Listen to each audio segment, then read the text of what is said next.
Hey, imagine the ward toilet. Then everybody in You the queue ward up. is all diarrhea. Excuse me. Then everyone with the IV, is it? Then they Yeah. gotta go to the toilet. I need to vomit now.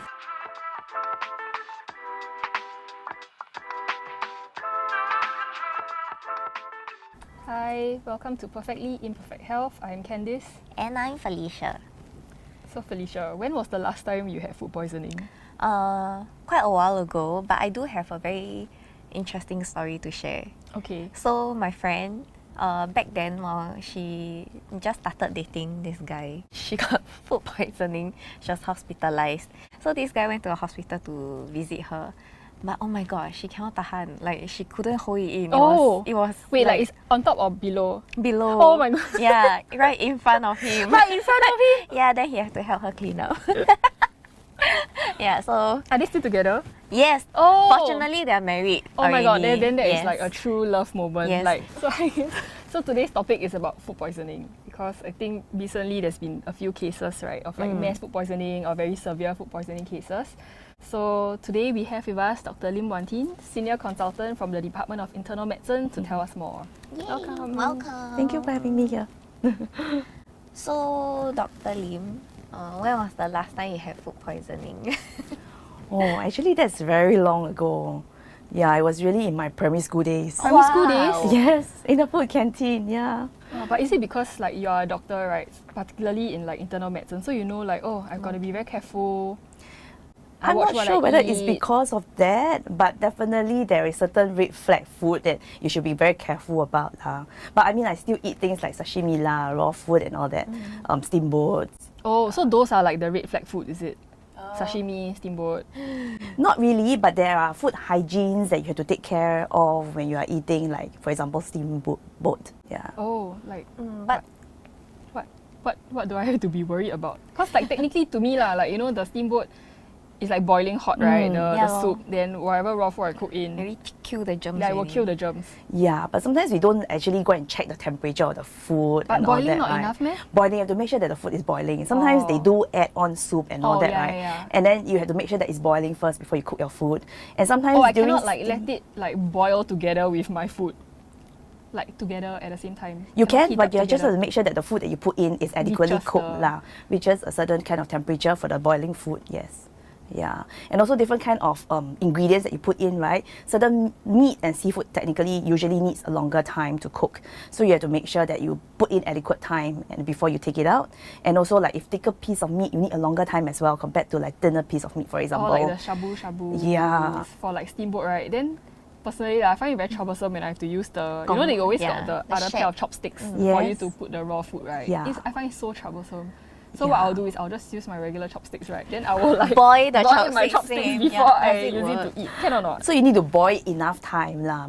That's why we talk about food hygiene and all, right? Because there's always common utensils on the steamboat table, and then there is mix of raw food and cooked food. And if you are not careful, you use the raw food utensils And straight away to eat. Then that's when there's cross contamination of food. But I boil that Yeah. chopsticks, it's okay lah. You need to boil it long enough Put and long adequately. enough lah. Yeah. Okay. So like what are the common causes of food poisoning? You know, like with the recent cases, there's the mass food poisoning that like the reports were like, wow, the toilet was really gross. Yeah. That kind, every toilet was clogged, sinks were clogged. So sad.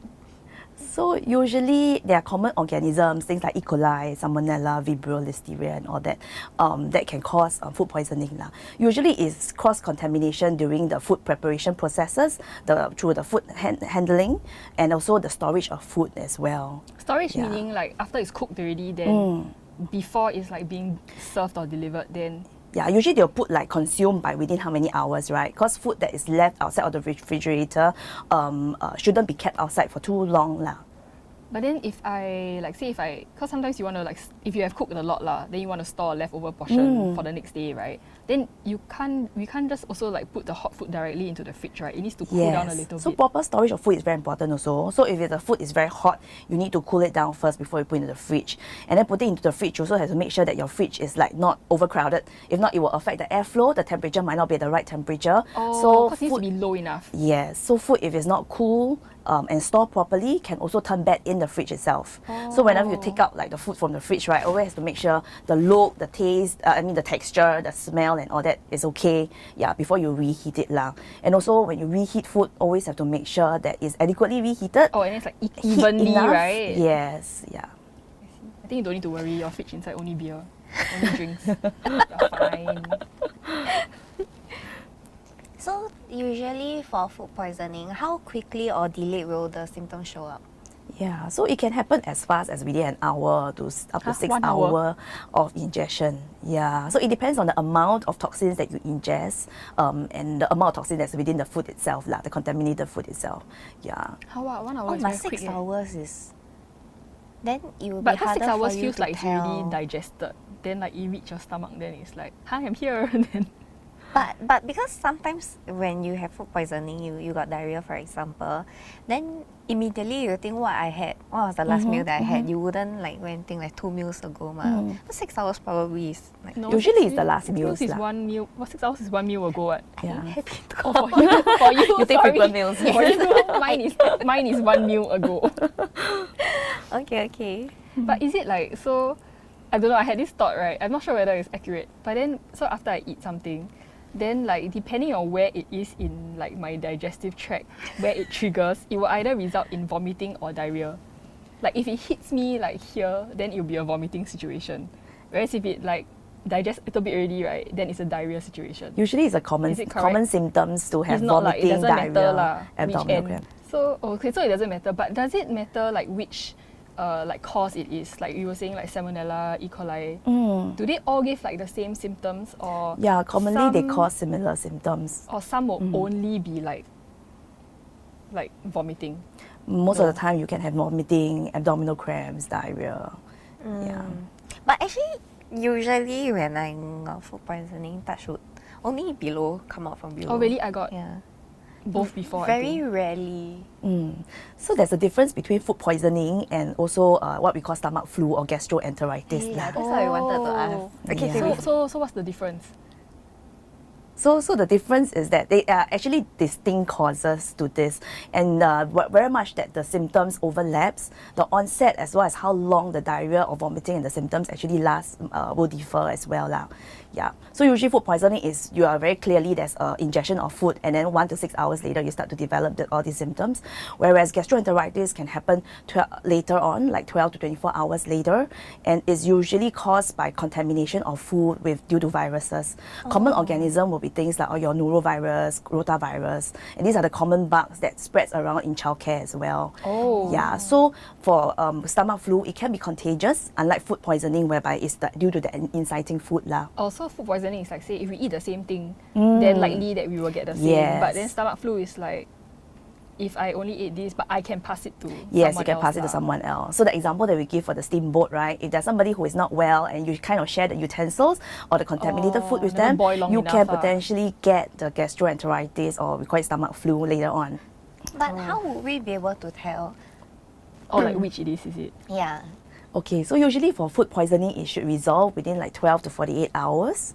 Yeah, whereas for gastroenteritis, sometimes it can last for up to 3 to 5 days.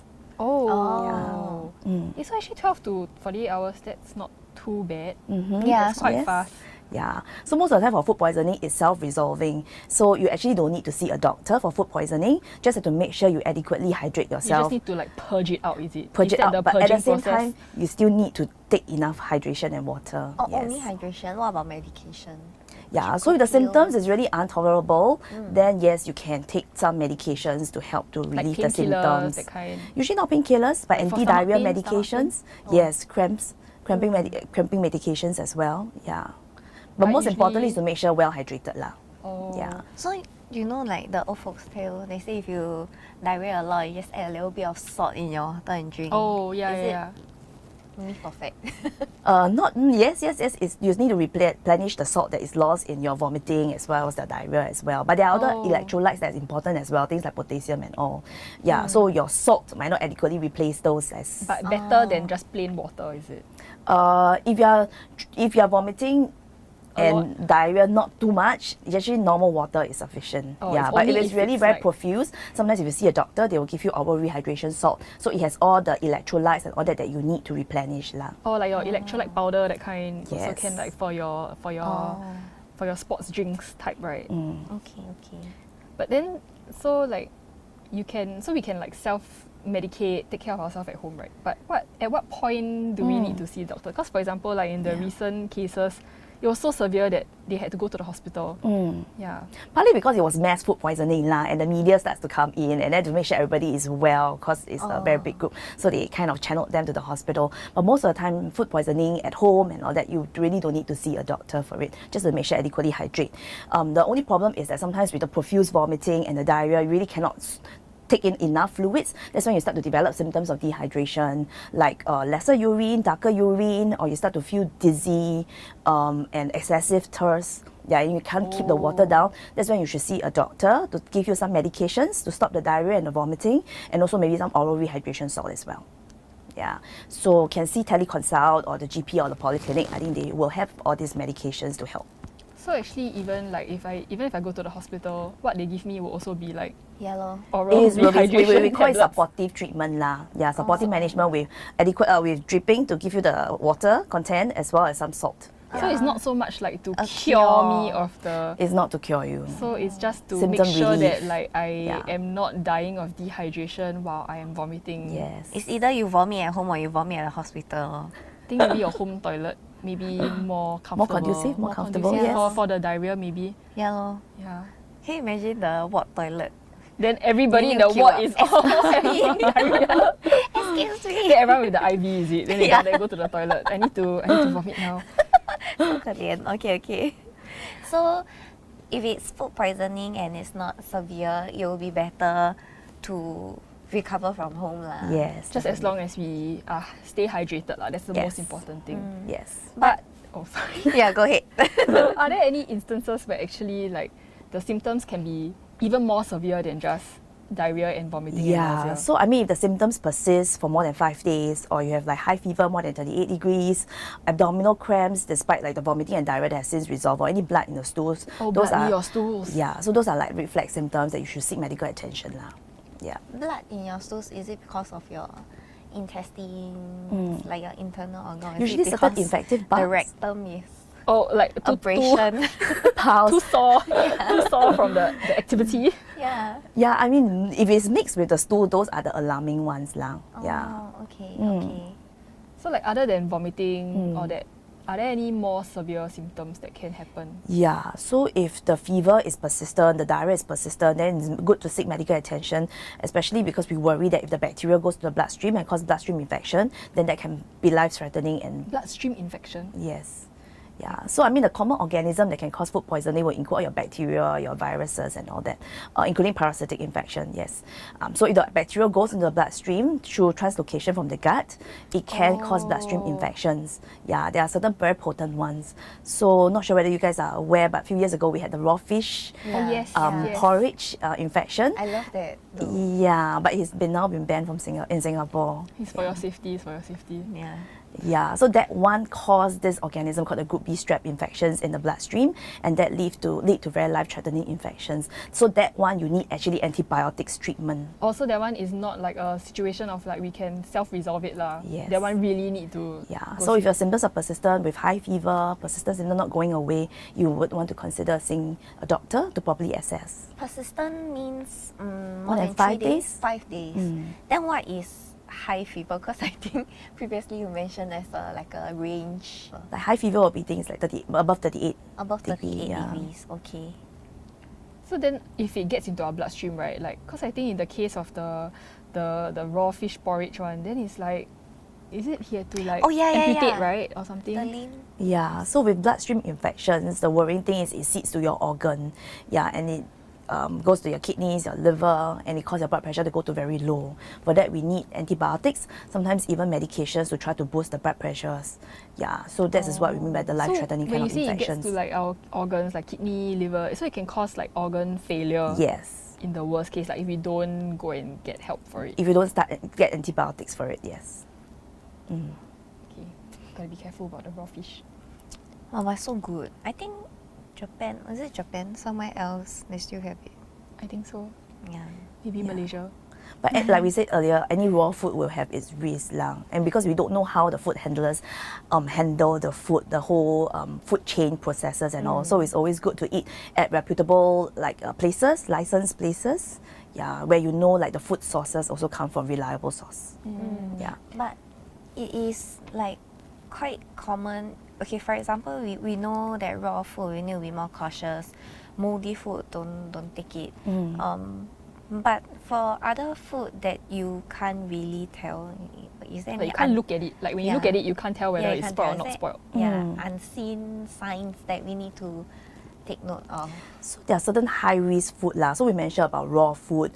Seafood is the other category, right? So you need to make sure adequately Seafood cook. like fish or like shellfish. Shellfish, yeah. I mean, most of the seafood, like prawns, fish, you can adequately kill off the bacteria from high heat Or temperatures. like by cooking lah. Yes, by cooking. But for shellfish, sometimes some of them are contaminated and they contain toxin that are actually resistant to heat. As in the shellfish. Shellfish itself. like oyster, mussels. So maybe that oyster piece is already contaminated. Yes. And even if I cook it Yes, in like the olo, I can still get. yes. You can still get that toxin. Also but then that one we can't really tell, right? Because like Yeah. if you get like say a plate of mussels Yeah. and one of it is the bad one. Yeah.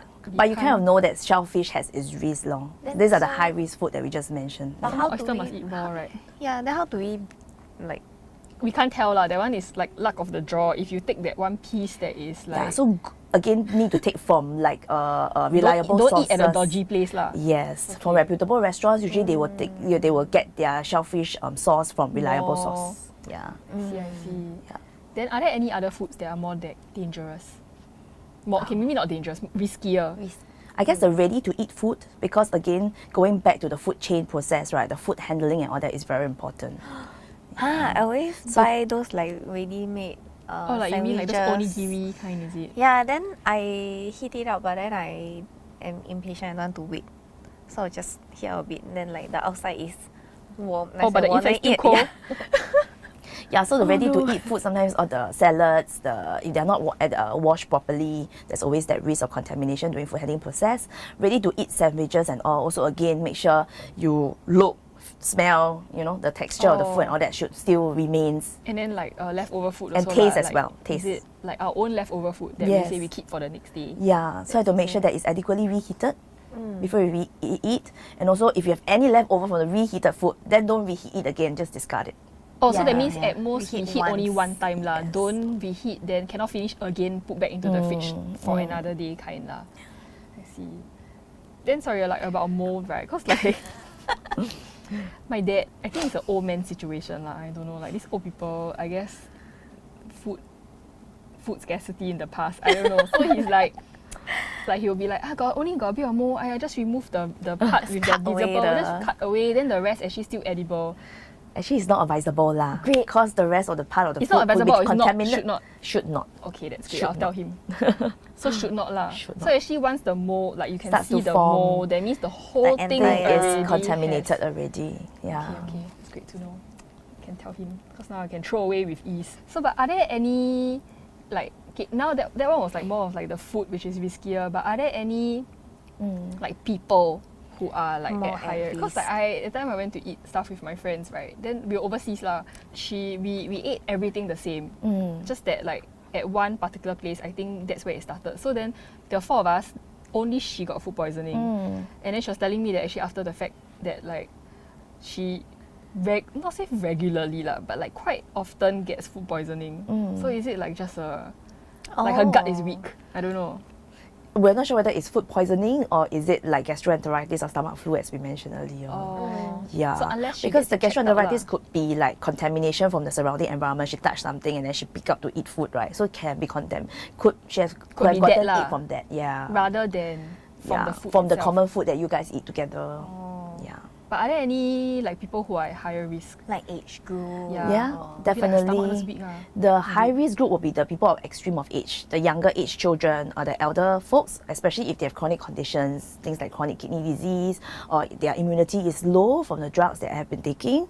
Yeah, so they are definitely much at risk of severe food infections. Also, pregnant women have to be very careful about the food that they eat. Commonly, they will know that they shouldn't be taking raw food and all that because, again, we said raw food are high risk a food. higher There's chance risk of getting an infection from it. Yes. And I think like the last time I went to Bangkok, right, like my friend and I, we shared food, so we ate the same thing, like everything we had the same, but I felt sick and she didn't. And then I think like I suspected it was when we drank the iced milk tea, then because obviously different cups. So then the when the lady scooped the ice, mine was the section with the bad ice. Is it possible? I mean, when you travel, there's a few things to take note of, like including the kind of food that you eat from the streets and all, and also water. If the water comes from unclean sources or like dairy milk products and all that, and fruit juices, if they never handle the fruits properly before they juice it, right, you can potentially get contamination in your drinks as well. And for dairy milk products, always have to check the labels to see whether they has been processed already or not. The word to look out for is pasteurized milks lah. So those that in our shelves locally, generally they are all quite safe, but overseas you might have to be mindful of whether you are drinking unclean water or untreated milk products. You have to be very careful. If I boil the water, will that kill whatever is inside?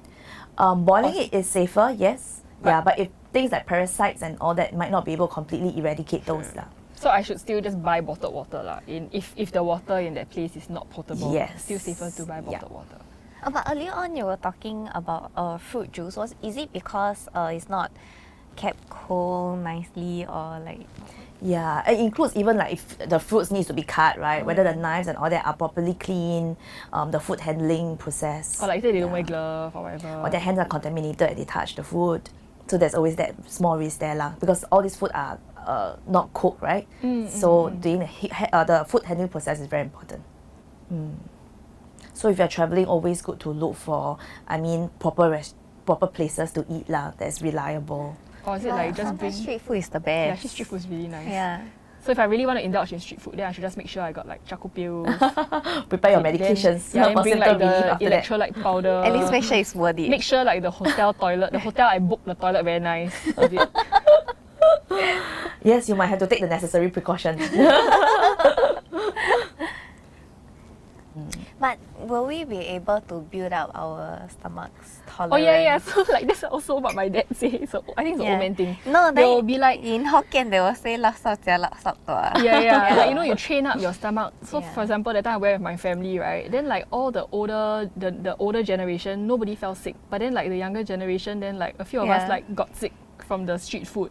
Then Yeah. they were like, oh your stomach so Yeah. weak. Last time, you know, they eat whatever. Then like they build up that Chop on the tolerance, carpet. that kind of thing. Then Yeah, I our was guts like- are colonized by a lot of organisms or bacteria and all that lah, which are generally don't cause illnesses unless they invade into your body.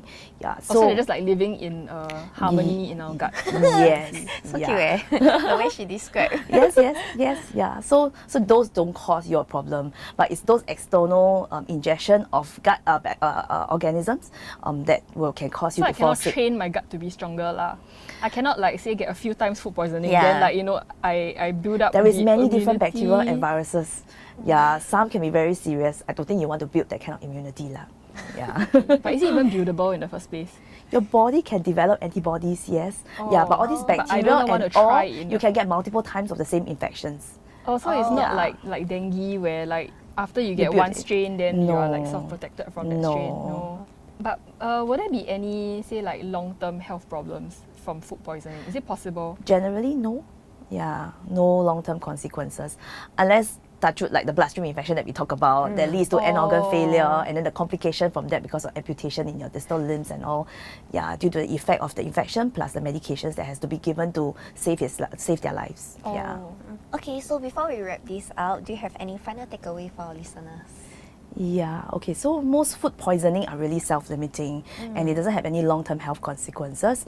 Simple food poisoning, you can actually nurse it at home. You don't necessarily have to see a doctor or go to a hospital. Most of the time, just have to make sure that adequately hydrate yourself. And if the symptoms doesn't go away, then you can see a doctor to take some medications to help the symptoms relief. And if the symptoms are really persistent or you have red flag symptoms like we mentioned earlier, fever, blood in the stools, abdominal cramps that's not going away, yeah, then you want to seek medical attention early. Or if there is any ingestion of like shellfish, yeah, you might want to seek doctor attention earlier as well. Also, be careful about the food that you ingest lah. Basically, we mentioned raw food, ready to eat food are the riskier food. So make sure you eat from reputable sources. Yeah. Thank you so much, Dr. Lim. Welcome. So most cases of food poisoning is self-limiting. Unless it is severe, it is more comfortable to have your diarrhea at home than in the hospital. Thank you for tuning in to Perfectly Imperfect Health, and we'll see you in the next episode. Bye-bye.